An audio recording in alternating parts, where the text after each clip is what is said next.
안녕하세요. 저는 30대 평범한 주부입니다. 누구나 그렇듯이 아이의 학원비와 생활비를 벌려고 아등바등 맞벌이하고 있어요. 퇴근 후에 매일 남편과 아이의 뒤치다꺼리를 하며 힘들다고 생각할 때도 있지만 아이 웃음 한 번에 웃으며 행복하게 지내고 있습니다. 하지만 우리 가족만 행복하다고 되는 게 아니더라고요.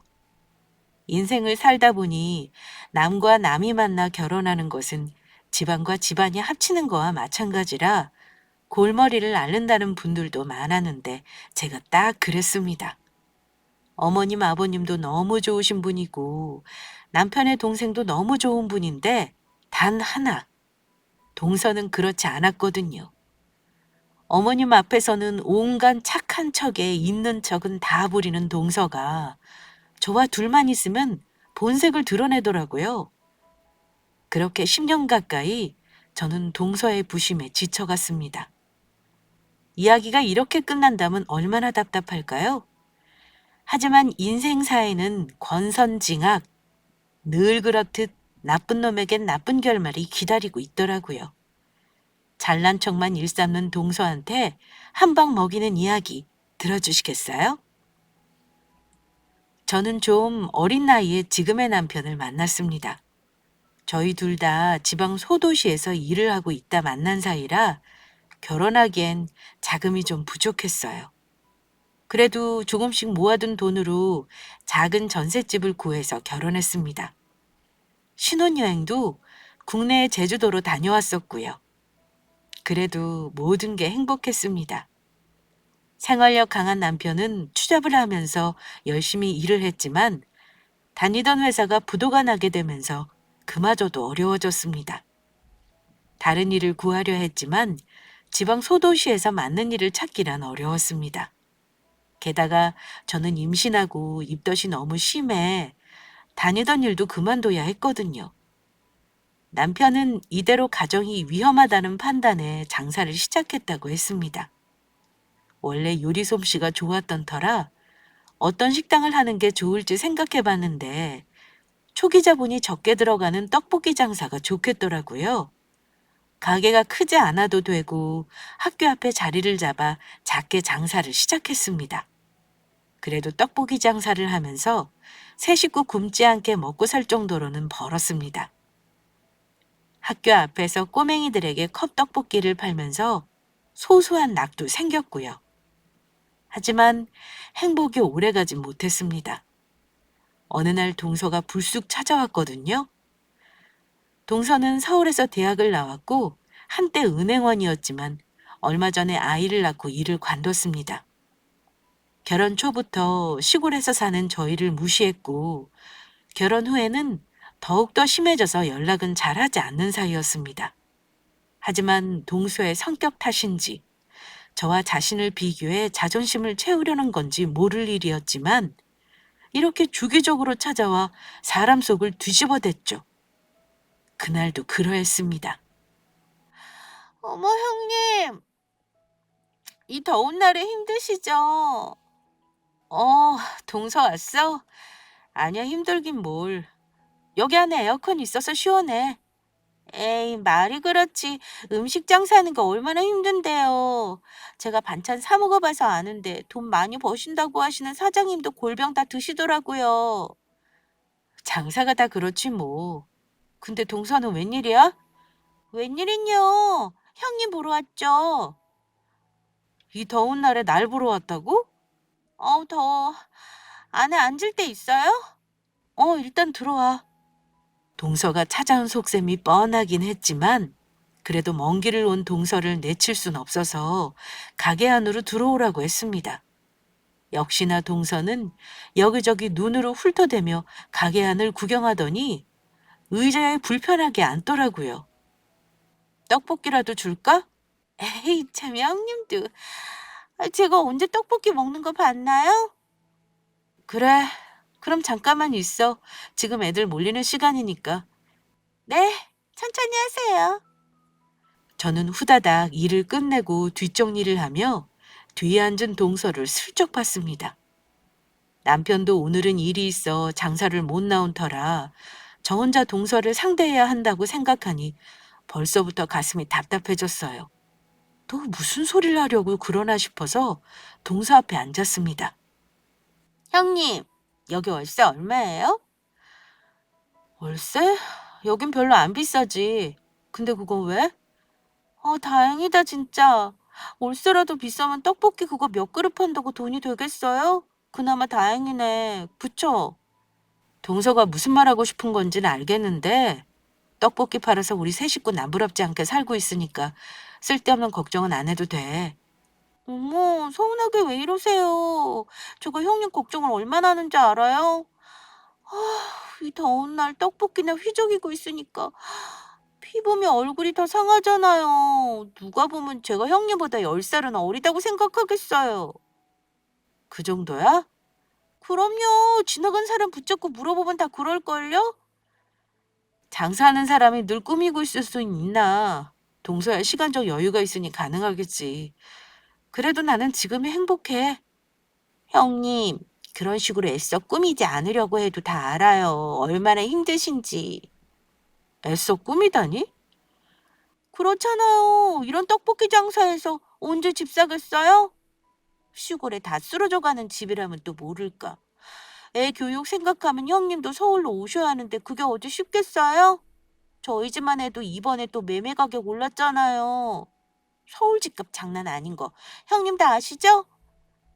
알게 알지. 그래도 우리 세 식구 넓지 않지만 따뜻하고 시원하게 지낼 수 있는 집이 있는데 뭔 걱정이야. 서울로 가면 좋겠지만 여기도 너무 좋은 사람들이 많아서 난 행복해. 형님은 이래서 문제라니까요. 아니, 지우 생각은 안 해요? 지우도 서울서 이것저것 문화 혜택 다 누리면서 살고 싶지. 이런 깡시골에서 있고 싶겠어요? 동서, 말이 심한데?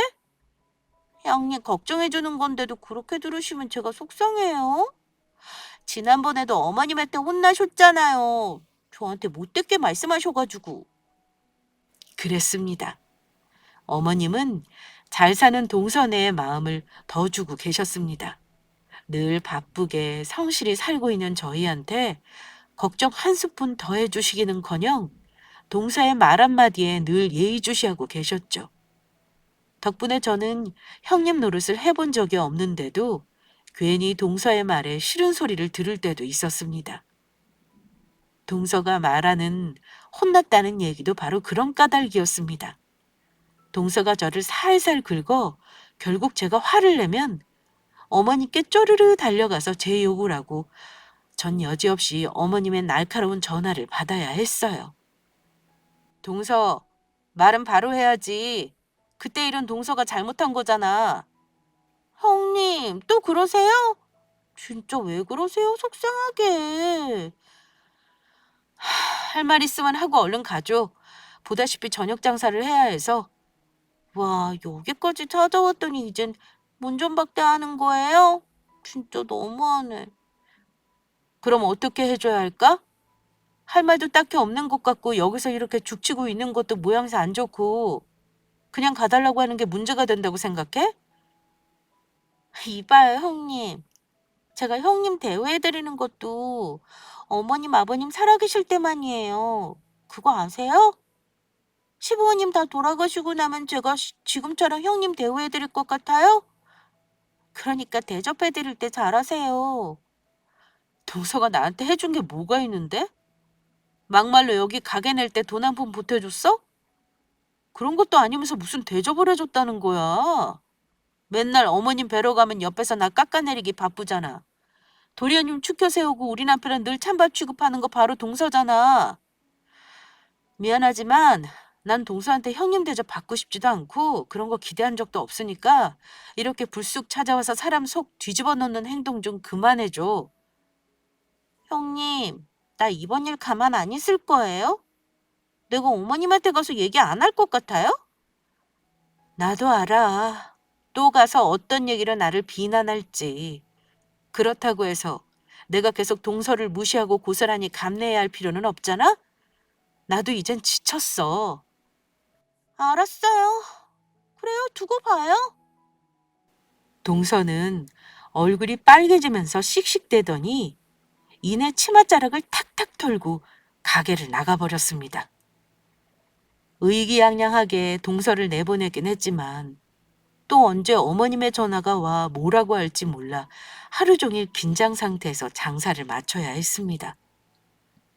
일을 보고 돌아온 남편에게 하소연을 했더니 남편은 어머님 전화가 와도 받지 말라고 하더라고요. 알겠다고 말은 했지만 또 어떻게 그러겠어요. 그렇게 그날은 잠을 자는 둥 마는 둥 하고 다음날 영업에 나섰습니다. 그날따라 날씨가 굳어서 그런지 손님이 뜸했어요. 아이들도 하교하고 바로 집으로 가기 바쁜 모습이었습니다. 정리를 하며 잠시 쉬고 있는데 역시 어머님 전화가 울렸습니다. 남편이 바로 옆에 있다면 대신 받아달라고 할랬는데 쓰레기 정리를 하러 가서 잠시 자리를 비웠어요. 저는 어쩔 수 없이 어머님 전화를 받았습니다. 네, 어머님. 내가 요즘 마음이 조용할 날이 없다. 도대체 왜 이렇게 시끄럽게 만드냐? 신경 쓰이게 해드려서 죄송합니다. 너는 왜 애한테 맨날 밉보여서 온갖 소리를 다 듣고 그러니? 사는 거 딱하다고 가서 말벗도 되어주고 위로도 해준다고. 그 먼 길을 간 애한테 어떻게 그렇게 모질게 대하느냔 말이야. 어머님은 잘 모르시겠지만 동서 저한테 좋은 소리 하려고 오는 거 아니에요. 그럼 걔가 그 먼 길을 왜 가? 제 속 뒤집어 놓고 본인 자존심 키우려고 오는 거라고요. 동서 올 때마다 하는 소리가 이렇게 코딱지만한 집에서 어떻게 사냐고 하면서 이리저리 흠잡기 바쁘다고요. 그럴 때마다 제 속이 얼마나 쓰린지 아세요? 저 참고 참다가 도저히 참을 수 없어서 따끔하게 한마디 한 거예요. 걔 하는 말이 틀린 게 아니잖아. 네? 아니 그렇잖아. 너네 코딱지만한 집에 사는 것도 사실이고 아직 형편 어려운 것도 사실이잖아.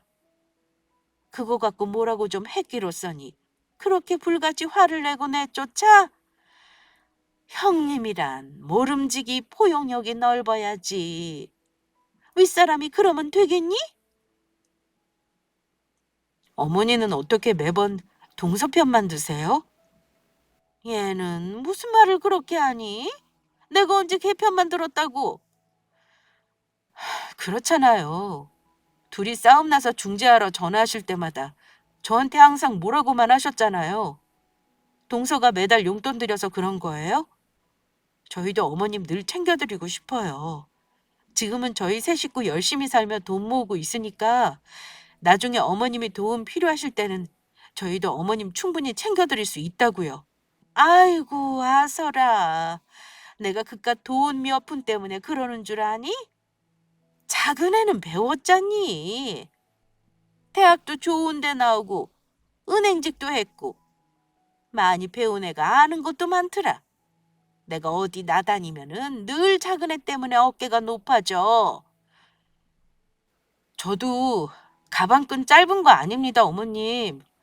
저와 시은 아빠 공부 열심히 하면서 아르바이트도 끊이지 않고 했어요. 사정이 힘들어져서 회사도 그만둔 거지. 그거 아니면 지금도 멀쩡하게 잘 다녔을 거고요. 어머님도 시골서 사셔서 아시잖아요. 도시 산다고 다 똑똑한 거 아니라는 거. 저희도 나름 열심히 살고 있는데 어머님이 동서랑 저랑 그런 걸로 비교하시면 제가 너무 서운해요. 뭐? 서운해? 아니 겨우 그딴 게 뭐가 서운해? 내가 거짓말했니? 없는 말 꾸며냈어? 아이고 참 대단하다. 자존심 지키고 살아서 뭐 할래? 자존심도 돈이 있어야 지키는 거야. 알아? 세 식구 먹고 살고 아이 학원 보내는데 지장 없으면 되는 거 아닌가요? 어머님이 저희 집 형편을 얼마나 잘 알고 계신진 몰라도 저희 남부럽지 않게 살기 위해 지금 허리끈 좀 조우고 사는 것 뿐이에요. 그래, 너 잘났다고 바득바득 우기는데 내가 무슨 할 말이 더 있겠니? 다 됐으니까 작은 애한테 전화해서 미안하다고 사과나 해. 전 못합니다. 뭐? 사과를 해야 할 사람은 제가 아니라 동서예요. 얘가 지금 뭘 하니? 그때 어머님이랑 통화하는 걸 듣고 온 남편이 제게서 휴대폰을 낚아채가서 어머님한테 말을 퍼부었습니다. 도대체 왜 이렇게 우리를 괴롭히냐고. 엄마는 돈밖에 모르는 사람이라며 그렇게 돈이 좋으면 아들 하나 없는 셈 치고 살라고. 엄마 기대에 미치지 못해서 죄송하다고 쉬지 않고 몰아붙인 뒤에 전화를 딱 끊어버렸습니다. 그렇게 전화를 끊으면 어떡해? 당신도 매번 싫은 소리 듣고 있지 말고 전화 받지 마. 내가 받지 말라고 했잖아. 그래도 어떻게 그래? 때 되면 반찬도 자주 보내주시고 신경 써주시는 거 알잖아. 그깟 신경 좀 쓰면서 온갖 안 좋은 얘기만 떠들어대는데 그냥 반찬 안 받고 말지. 그래, 알았어. 난 당신 마음 상하는 게 제일 속상해. 왜 우리 엄마한테 자기가 상처받아야 돼? 안 그래도 같이 장사하는 것도 힘들고 고된데 그 짐까지 얹어줄 순 없지. 그럼 내가 완전 나쁜 놈이지. 고마워. 고맙긴 당연한 거지. 아 참, 아까 아침에 장사 준비하는데 웬 남자가 찾아와선 가게를 팔라고 하더라? 내가 그럴 일 없다고 딱 일러뒀으니까 혹시나 없을 때 와도 얘기 들어주지 말라고. 알았지? 가게를 팔라고 해? 이상한 사람이네. 내놓지도 않았는데. 그래, 알았어. 남편이 말한 그 이상한 남자라는 사람은 멀지 않아 저희 가게 앞에 또 나타났습니다. 일을 하느라 처음에는 몰랐는데 어느 순간 남자가 저희 가게를 빤히 보고 있더라고요. 저 사람이 남편이 말하는 사람인가 싶었는데 손님이 뜸해질 때쯤 저한테 오더니 대뜸 명함 하나를 내밀었습니다. 저 이상한 사람 아닙니다, 사모님. 누구신데요? 혹시 가게 팔라고 하신 분이세요? 저흰 그럴 마음 없으니까 이만 돌아가세요. 아닙니다. 남편분께서 오해하신 것 같아요. 오해라뇨?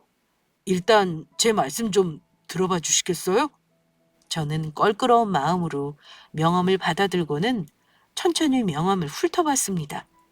누구나 알 법한 대기업 본부장인 명함이 이상했습니다. 저 이런 사기 당할 만큼 돈 많지 않아요. 이거 안 받겠습니다. 사기 아닙니다. 저 진짜 본부장입니다. 그러니까 이렇게 높으신 분이 왜 저희 가게를 찾아오세요? 이해가 안 되네요. 본론부터 말씀드리자면 여기 떡볶이가 몇 달 전부터 소문이 많이 났습니다. 하지만 전국의 떡볶이집이 한둘이 아니잖아요. 그런데 멀리서부터 여기 떡볶이 한번 먹겠다고 오시는 분들이 늘더라고요. 왜 시골에서 장사를 하시는지 모르겠다며 안타까워하신 분들도 계셨고요. 근래에 택배로 떡볶이를 받을 수 없냐는 전화를 여러 통 받긴 했지만 이렇게 인기가 많을 줄은 상상도 못하고 있었습니다. 워낙 작은 동네에서 장사를 하고 있으니 체감이 안 되기도 했던 것 같아요. 그런데 본부장이란 남자는 이 모든 걸 꿰뚫고 있었습니다. 그래서 제가 여기 떡볶이 한번 먹어보겠다고 찾아왔습니다. 저희 회사가 이번에 떡볶이 체인 사업을 시작하려고 하는 중이거든요. 그런데 한번 먹어보니 왜 멀리까지 찾아오는지 알겠더라고요. 다른 떡볶이와 뭔가 다른 맛인데 묘한 중독성이 있습니다. 이 떡볶이요. 말씀은 감사한데요. 그래서 저희 가게를 내놓으라는 건가요? 아무리 대기업이라고 하셔도 그건 안 되는 말입니다. 저희의 생활이 걸린 가게예요. 알고 있습니다. 사실 저희가 가장 필요로 하는 것은 다른 게 아니라 이 떡볶이 레시피입니다. 찾아보니 가게 이름으로 상표권 등록이 되어 있더라고요. 저희도 상도덕 어기는 사람들이 아니니 이 상표권을 저희 회사에 팔아주십사 하고 부탁드리러 왔습니다. 상표권이라니. 저는 몇 년 전 떡볶이 가게를 차렸을 때를 떠올렸습니다. 남편이 우리가 함께 만든 레시피는 너무 중요하니 상표권을 등록하자고 했습니다. 그때는 레시피라는 것이 상표권 등록이 매우 힘든 데다가 과정도 복잡하여 하지 말자고도 해봤으나 남편은 완강했어요. 언젠가 이렇게 팔릴 걸 예상하기라도 했던 걸까요? 말씀은 감사한데요. 일단 남편과 상의 좀 해볼게요. 그럼 좋게 좀 말씀해 주세요. 저희가 여기 떡볶이 이름 걸고 전국적으로 체인을 운영하려고 합니다. 남편분께서 지난번에 워낙 화를 내셔서 더 말도 못 붙이고 사모님 보이기만을 기다렸거든요. 알겠습니다. 그럼 사모님이 말씀 잘해 주시는 걸로 알고 이만 올라가 보겠습니다. 연락 부탁드립니다. 본부장이라는 남자는 명함 하나 남기고 가게를 떠났고 저는 얼떨떨했습니다. 재료를 사러 나간 남편이 돌아올 때까지 멍하니 있다가는 퍼뜩 정신을 차렸습니다. 상표권을 사겠다니. 아무리 생각해도 당황스러움이 더 컸습니다. 떡볶이 장사를 하면서 애들 어른 할 것 없이 맛있다고 서울에도 분점을 내달라는 요청도 들었는데 그분들이 우연히 시골에 여행 와서 사 먹으면서 하는 립 서비스인 줄로만 알았는데 그게 다 진심이었던 겁니다. 저는 그날 저녁 남편에게 명함을 보여주며 얘기를 나눴습니다.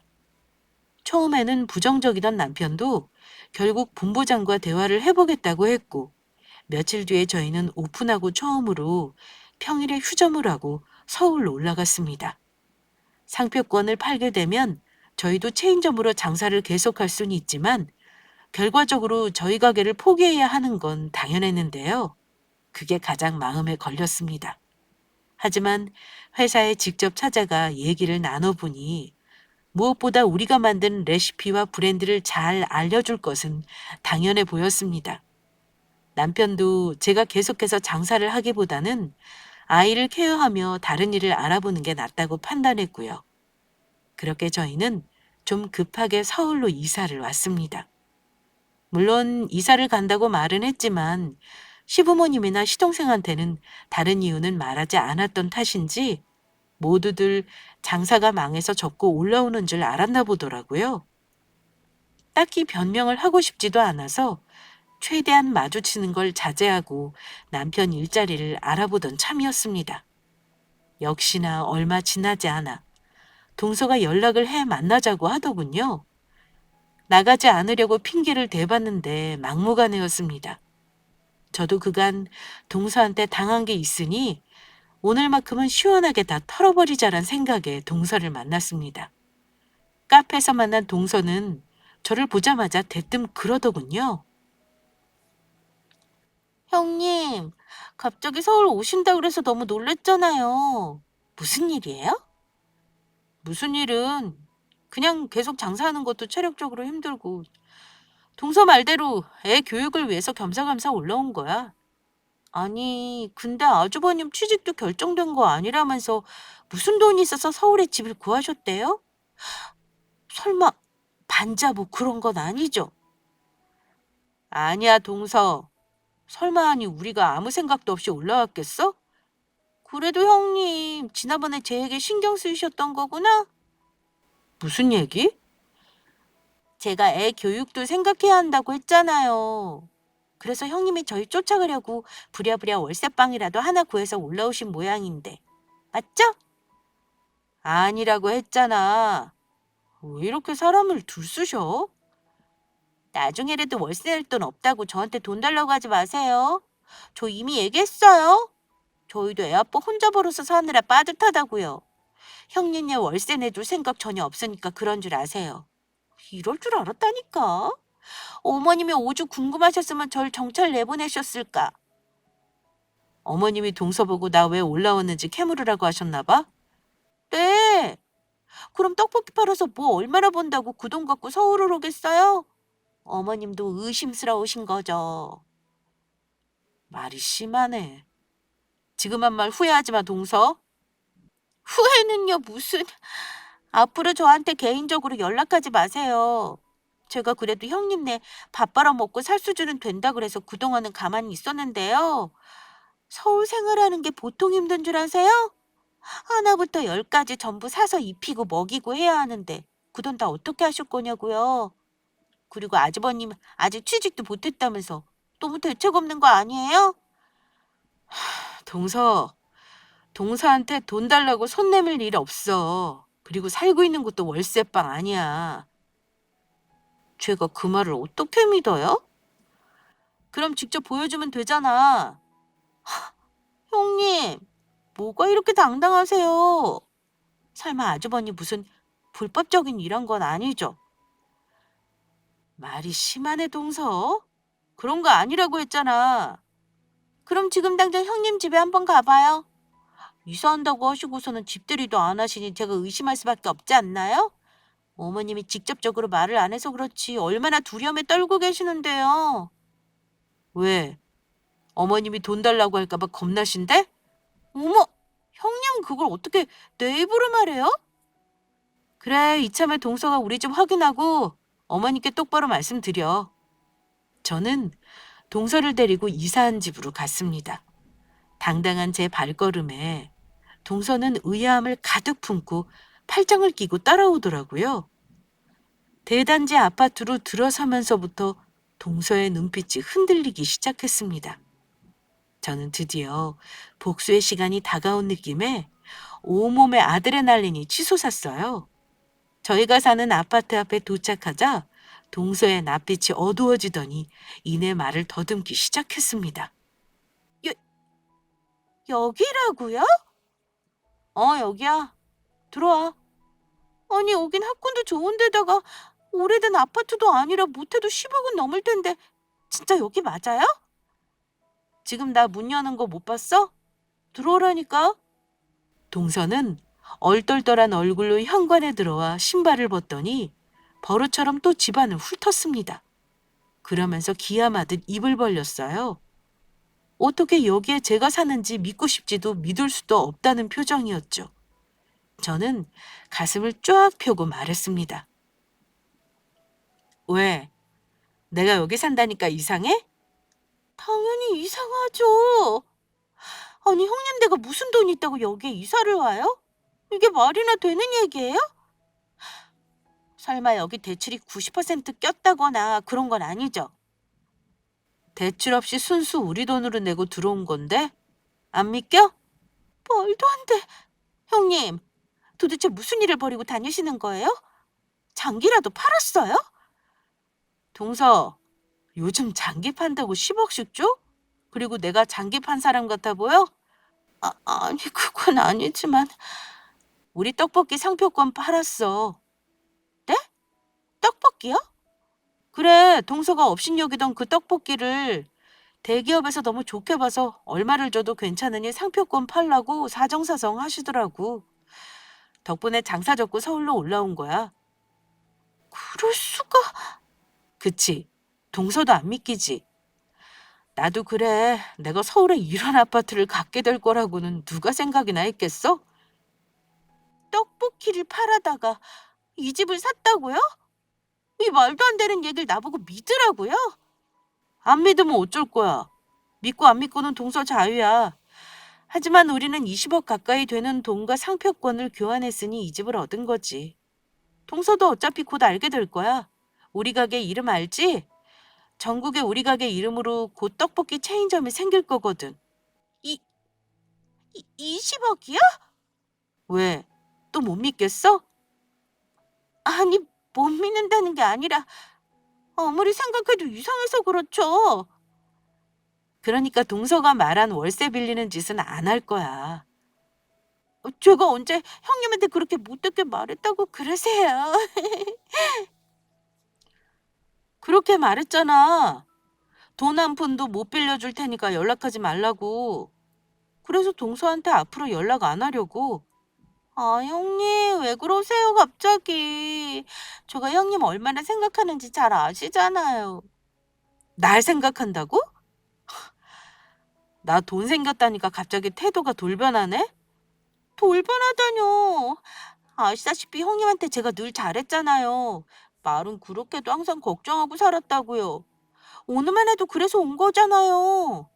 동서, 말은 똑바로 해야지. 날 걱정했다고? 늘 업신여기고 본인 자만감에 심취한 사람 아니었어? 형님도 참 그렇게 말씀하시면 서운해요.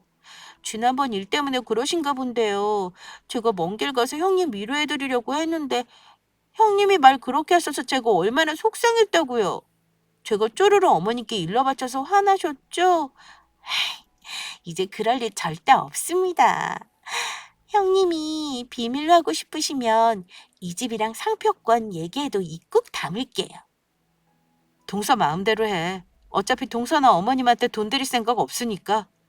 서운하게 왜 그러세요? 안 그래도 저희 요즘 형편이 좋지 못해서 제가 좀 날카로웠어요. 제 본심은 아니었다고요. 설마 형님이 돈 빌려달라고 하면 제가 마다할 것 같았어요? 저 그렇게 나쁜 사람 아니에요. 내가 아는 동서는 돈 밑에 사람 있지. 돈 위에 사람은 없는 것 같더라. 나도 그런 동서 매번 상대하기 너무 지쳤어. 동서 같은 사람을 내 옆에 두면 나도 똑같아질 것 같아서 말이야. 이제 우리 집 봤으니까 이만 가줘. 다신 동서한테 연락하는 일 없을 거야. 형님, 제가 잘못했어요. 왜 이래? 제가 말 함부로 한 거 전부 사죄드릴게요. 이렇게 형님이 잘 될 줄 모르고 바보같이 말한 거예요. 제가 앞으로 진짜 잘할게요, 형님. 그러니까 상표권 팔고 받으신 돈 조금만 저희한테 빌려주실 수 있을까요? 저희 요즘 좀 어렵거든요. 갑자기 집주인이 전세금 올려달라고 해서 빠듯해서요. 뭐, 전세금? 동서 자가라고 하지 않았어? 그거야, 형님한테 밑보이고 싶지 않아서 거짓말한 거였죠. 학군 괜찮은데 아파트 구하려면 전세금도 빠듯하다고요. 그러니까 형님, 저 이번만 도와주세요. 네? 그것도 거짓말이었다는 거지?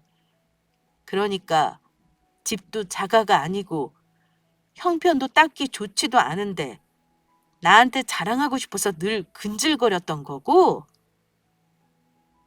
그렇게라도 날 업신여기고 돌아서면 자기 자존심이라도 지킬 수 있어서 즐거웠나 보네, 동서.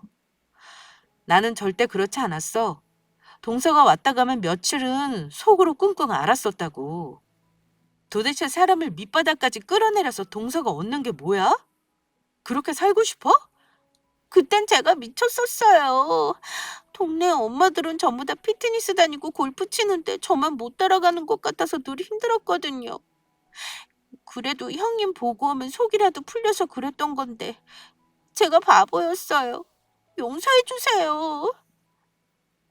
그러니까 전부 자격지심에 그러고 다닌 거네? 그럼 난 더더욱 동서를 용서할 마음이 없어. 형님, 이만 돌아가. 곧 아이 하원 시간이라 데리러 가야 해. 제가 잘할게요. 앞으로 형님 속상할 일 없도록 말도 가려서 하고 그 아주버님 새 직장 찾으시는 것도 제가 알아볼게요. 네? 어떻게든 잘할 테니까 형님들 제발 한 번만 봐주시면 안 될까요? 동서, 내가 다른 건 남들보다 못해도 하나 잘하는 게 있어. 그게 뭔지 알아? 네? 사람 맺고 끊는 거. 그거 하나는 칼이거든. 형님, 동서는 진작부터 끊어냈어야 하는 사람인데 가족이 뭐라고 내가 힘들게 붙들고 있었던 거야. 그러니까 이제 우리는 이 질긴 악연을 끊는 게 좋겠어. 형님 안 돼요. 제발요. 계속 이렇게 버티면 경찰 부를 테니까 사나운 꼴 보이지 말고 그만 가. 형님, 제가 진짜 잘못했어요. 동서는 눈물을 줄줄 흘리며 제게 읍소를 했지만 한 번 돌아선 제 마음을 다시 돌이킬 수는 없었습니다. 동서한테도 말했듯이 제가 사람 맺고 끊는 건 누구보다 칼 같은 사람이거든요. 동서는 그 뒤로 매일같이 전화가 왔어요. 전화를 차단하다 찾아와도 왔는데 다행히 집에 같이 있던 신랑이 불같이 화를 내서 그 뒤론 무서운지 못 오더라고요. 남편은 이전에 직장에서 일했던 일을 다른 곳에서 다시 시작할 수 있었습니다. 돈 생겼다고 집에서 먹고 놀면 되겠냐고 생산적인 일을 해야 사람이 활기가 있어진다면서 누구보다 열심히 일을 하고 있답니다. 그리고 동서가 말하지 않겠다고 했지만 그럴 리가 없겠죠. 어머님도 바로 연락이 오셨답니다. 동서한테 듣기로는 분명 돈 빌려줄 생각 없어 전전긍긍하시다던 어머님은 다 알고 전화하셨는지 대뜸 살가운 말투로 주말에 밥을 먹으러 오라고 하더라고요. 저와 남편은 이번이 마지막 기회라고 생각하고 어머님 집을 찾아갔습니다. 그날 당연하게 동서와 시동생도 함께 있었어요. 동서는 제 눈치를 슬슬 살피더니 주방으로 쫓아갔고요. 저는 손님처럼 상다리 부러지게 차려놓은 음식들을 대접받았습니다. 돈 생겼다고 태도 바로 바뀌는 그들에게 환멸이 일었지만 일단 즐기기로 했어요. 식사가 끝나고 어머님은 본격적으로 말을 꺼내셨죠. 그래, 작은 애한테 듣자 하니 무슨 상표권인가 저작권인가 팔았다며? 네. 그런데 어쩜 우리한테 아무 말도 없이 서울을 올라오니? 서울로 이사 가겠다고 제일 먼저 얘기했는데 왜 그래? 아이, 그건 그렇지. 근데 잘 돼서 온단 말은 없었잖니? 잘 돼서 오는 줄 알면 엄마 태도가 이렇게 바뀔 걸 알고 그랬지. 뭐? 넌 무슨 말을 그렇게 하니?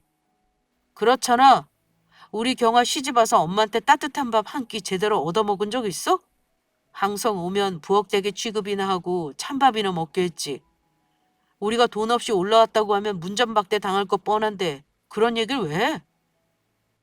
그러니까 더더욱 해야지. 오늘도 봐라. 내가 새벽부터 일어나서 이렇게 준비했다. 맞아요, 아주버님. 저 너무 열심히 일해서 손 다퉜어요. 돈 있다고 태도 바꾸어서 이렇게 구시는 거 솔직히 너무 역겨워요. 이전과 태도가 똑같았다면 저도 엄마나 재수 씨한테 잘하려고 했을 겁니다. 하지만 갑자기 이렇게 바뀌는 건 아니지 않나요? 예, 말은 바로 해야지. 우리가 언제 그랬다고. 막말로 너 없이 살아도 무시 안 하고 계속 걱정해온 건 나다. 안 그러니? 무시를 안 하셔서 돈 빌려줄 생각 없으니까 연락하지 말라고 하셨나요? 그건 진짜 어이가 없네요. 저희가 오늘 여기 온 이유는 뭐든 확실히 하고 넘어가기 위해서입니다. 저희 오늘 이후로 다시 이 집에 발 안 붙일 겁니다. 그렇게 아세요. 뭐, 뭐라고? 그럼 앞으로 날 안 보고 살겠단 거니? 그래. 솔직히 결혼하고부터 계속 생각했지만 실천에 옮기지 못했을 뿐이야. 오늘 확실히 말하려고 왔어. 내가 널 어떻게 키웠는데 그렇게 말할 수 있어? 어떻게 키웠긴? 막 키웠나 보지. 아들 하나 없는 셈 치고 그냥 사셔. 돈 달라고 할까봐 불안에 떠실 필요 이제 없을 테니까. 아이고, 경아야. 얘가 왜 이러니? 네가 좀 말려봐라. 어머님, 저도 그이 말 어길 수가 없어요. 왜냐면 같은 생각이거든요. 형님! 없이 살 땐 지원 한번 해준 적 없으면서 늘 깎아내리기만 바쁘셨던 분들이 갑자기 태도를 바꾼다 해도 오히려 기분이 나쁜걸요? 오늘 밥은 맛있게 먹고 갑니다.